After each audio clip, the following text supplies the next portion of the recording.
Patrick Beverly. Backhand. Here comes Howard. Leonard steps into the passing lane. Can't bring it down in front of him. Leonard ties it up. You can't Clipper debuts. Here is Kawhi swiveling. Steal by Pat Beverly. Beverly and George run the breaks. Here comes Paul George. That's his first 2 points basket of the game. Let's take a look right here as we see the scrambling, the pick off by stepping up into the passing lane, and then this is a wind up throw it down by Paul George. Hello, YouTube world. Thanks for checking in to Khaliis Take. Now, today's take of the day, Kawhi Leonard and Paul George, the best NBA duo. Now, before we get into the video, please like, subscribe, leave any comments. Please hit the notification bell also to get the newest content first. And check out my prior videos to this one. I think you'll like some of the content. And please like, subscribe, leave any comments on those as well. So let's just get right into it. Now, in regards to Kawhi Leonard and PG, they're back. They're back off COVID protocol. They're playing good. They actually played last night with a combined of 50 points. I think PG had 26. Kawhi had 24. They're definitely playing at a high level. They're definitely, I believe, in contention, of course, for the #1 seed in the West, #1 seed in the NBA as well. I think they're both playing really good. I think you can't deny that for both of them. I feel like, especially Kawhi Leonard, these last 5-6 games that he has played, I feel like he's been playing at an MVP level. And I thought the first part of the season, it's still the first part of the season, but I thought let's say the first 5 to 6 games of the season, I thought Paul George was playing at a MVP type level. So, both of them are playing at a pretty high clip, close to MVP level. So I don't think we really can deny them of what they're doing. I just feel like their pickups have been really good as far as the Nicholas Batum. He's been a huge pickup for them. He's been knocking down some big threes, big shots whenever they needed it. Kawhi, I think he gets at least 2 or 3 assists per game off of Nicholas Batum alone. And, the way Reggie Jackson's playing is really encouraging as well. A lot of people talked about the point guard position as addressing something that they needed to, take care of or, get in the offseason with the likes of a Rondo or somebody like that. But honestly, Reggie Jackson's playing pretty good, a lot better than I thought he would be. Now I think it's some commotion whether, he might even be in the starting lineup, and get Patrick Beverly to come off the bench, which probably would be a better thing anyway, because overall, Reggie Jackson is a better point guard than Patrick Beverly. He's a better passer. He's more of a point guard than Patrick Beverly is. So Patrick Beverly is definitely scrappy, and he'll try to play defense and things like that. And he will knock down some threes, if you give it to him. But if Reggie Jackson's playing at a high clip, I think they should start him because he's definitely been a starting point guard in the league, and he was, if not an all-star point guard. I mean, he damn sure looked like one several years back, especially with OKC and Detroit. He played pretty good with them too when he stayed healthy. So, that's definitely a good sign for them there. But as far as Kawhi and PG, I think they're the best duo right now in the NBA because Anthony Davis hasn't been playing really good on the Lakers these last couple of games. And, LeBron's been kind of carrying the load for them. So the duo really hasn't been taken off like a lot of people think it should have been. But I think these two right here have been pretty consistent, throughout the whole season so far. Both of them averaging around 25 points a game, both of them playing at a high clip, both of them shooting the ball very well, over, close to 45, 50% from the field between both of them. Both of them are shooting pretty decent from the 3-point arc.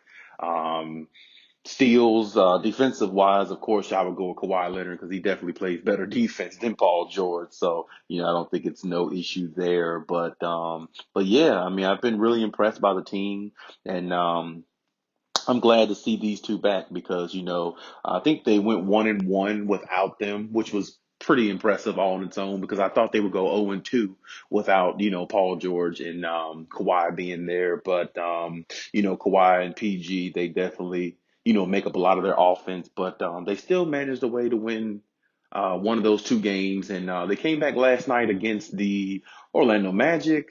And they just put it on them pretty much. Orlando did play really good. I have to give them that. They did have a lead for a little while, but you just didn't think that lead was safe with Kawhi Leonard and Paul George out there. And I don't even know they would have even had that lead if PG and Kawhi, was in rhythm. They really haven't been in rhythm. They haven't, they've had a couple of days off. They kind of, been going through this protocol thing with the COVID. So I don't know how much rhythm they actually had, but it was good enough to get the victory last night. But definitely they look good as a duo. I mean, I think Paul George had a dunk on the baseline that was awesome. And then, Kawhi Leonard had a dunk over Aaron Gordon, and he got a little animated after the dunk too, and looked at Aaron Gordon to, or I don't know if he looked at Aaron Gordon specifically, but I think Aaron Gordon took it like he looked at him after he dunked. And, Kawhi was getting a little animated and a little pumped up about that. And that's really the difference in this year. I think there's more camaraderie with the team. And, Kawhi looks more engaged to me. And to me, as the best player on the team, Kawhi needs to be more engaged. And the fact that he is and the fact that he's showing that, I think the NBA needs to look out, because last year, Kawhi was just coasting through the season and waiting for the playoffs. But now he looks so much more engaged as a teammate and as one of the leaders of the team, to go out there and, be a little bit more vocal, show a little bit more, get up about the game, and, go out there and do what he usually does, which is go out there and shoot people, basically, what I'm saying? So, Kawhi Leonard is a killer, what I'm saying? And I think if he's in the right situation, I think he's definitely, winning more championships. So, and honestly, I really hope to see the Clippers versus the Lakers in the,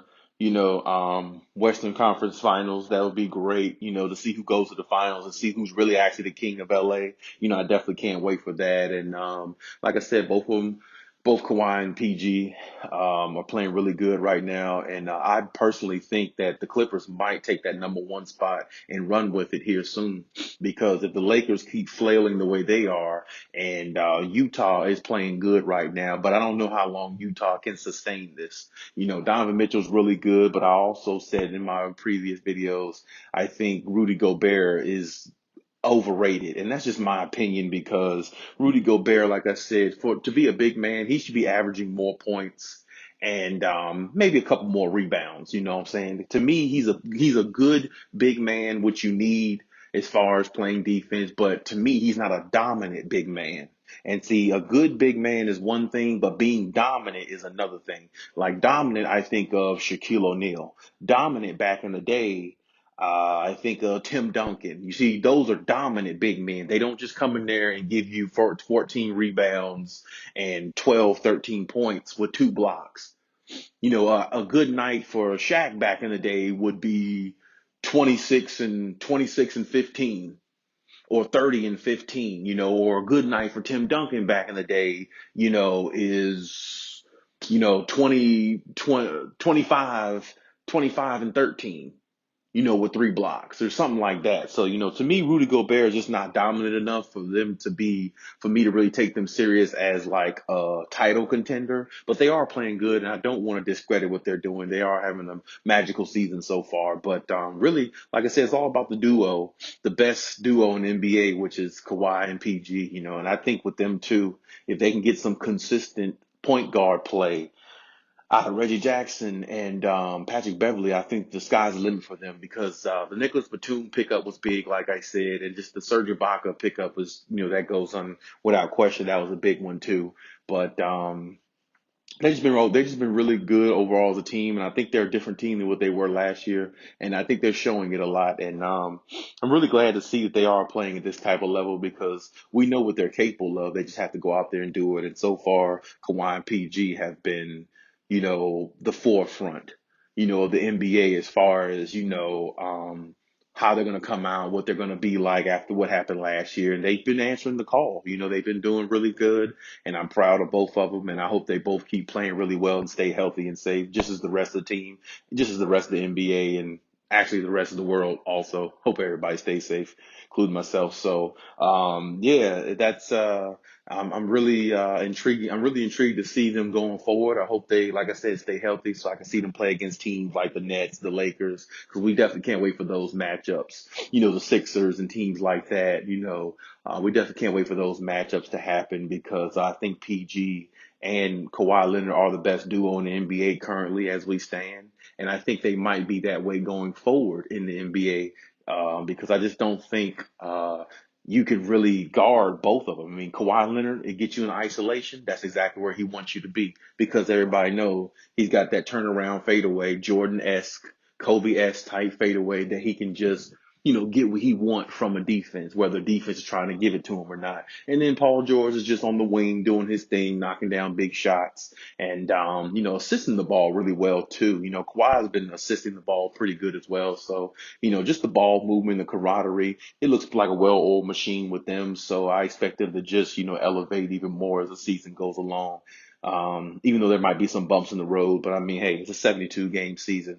It's a lot of games to be on point every game. So, but for the most point, like I said, for the most part, I think Kawhi should be in the MVP conversation. I think Paul George maybe should be in it. I think he should be, number 5, number 4, number 5, something like that. But I think Kawhi should be, 2 or 3 in the MVP voting because, like I said, he's been playing really good. And like I said, when Kawhi's got it going, you really got to watch out for that team. If Paul George is backing him up, if them two are like scoring the way they're supposed to, I mean, it's going to be really hard to beat them, especially with the size they got now. So, but like I said, yeah, we'll see exactly how the season goes along with them going forward. I mean, I wish them the best. And to me, like I said, they're the best duo right now. I mean, you can make the argument of other duos as well. I'm not going to dispute anybody's opinion of other duos out there who are good, but definitely got to keep PG and definitely got to keep, the claw.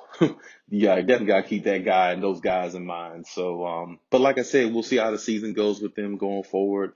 And, like I said, I wish them the best and I want to see that matchup. So we definitely got to root for the Clippers versus Lakers. And, hey, we're on our way there. So, long season, but we'll get there. So, hey, till next time.